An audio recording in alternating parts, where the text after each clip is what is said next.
Thank you. It's an honor to be speaking here today. I'm so grateful to have the opportunity to share my perspective on the start of this year. I think my perspective coming into this year is best said by one of my all-time favorite stories, which my peer leader Tarun told me during my freshman year. And the story starts with a man. One day, this man is walking down a path and he finds an egg that had fallen from the nest of a red-tailed hawk. So the man takes the egg and he places it into a chicken coop. And pretty soon, the red-tailed hawk hatches with the other chicks in the coop and grows up as one of them. But the hawk's a little different. He tries to fly high off the ground, but the chickens say, "What are you doing? Chickens don't fly." He then tries to capture prey in his powerful beak, but again the chickens say, "What are you doing? Chickens peck at the ground for food." Eventually, the hawk began to do as the chickens did. And over time, his wings became weak as he never used them, and his beak became shorter from pecking at the ground. Soon, the hawk was indistinguishable from the chickens.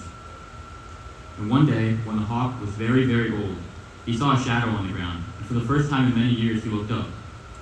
He saw this thing that glided gracefully and majestically through the clouds. "What's that?" the hawk asked. "Oh, that's a hawk," one chicken responded. "He's the king of all birds, the master of the skies. But we're just chickens, and we belong to the ground. Don't worry about him, because you will never be that." And that hawk lived and died a chicken, because that's what he believed he was. Coming into this year, a lot of us have dared to dream.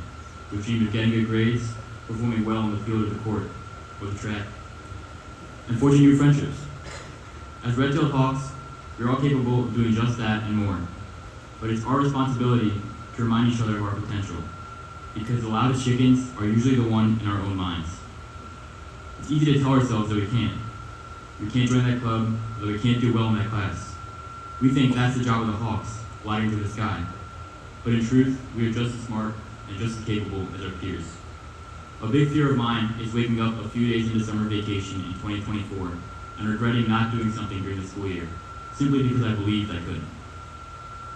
I think a great message for all of us, whether this is our first year of high school or our last, is to make this a year with no regrets by breaking through our perceived limits. We can join that club, we can ace that test, and we can make new friends. This year, let's hold each other accountable to giving ourselves the belief that we are capable. As a community of red-tailed hawks, we are all able to soar beyond the voices of the chickens. And it's our job to help each other do so. Thank you. Let's go.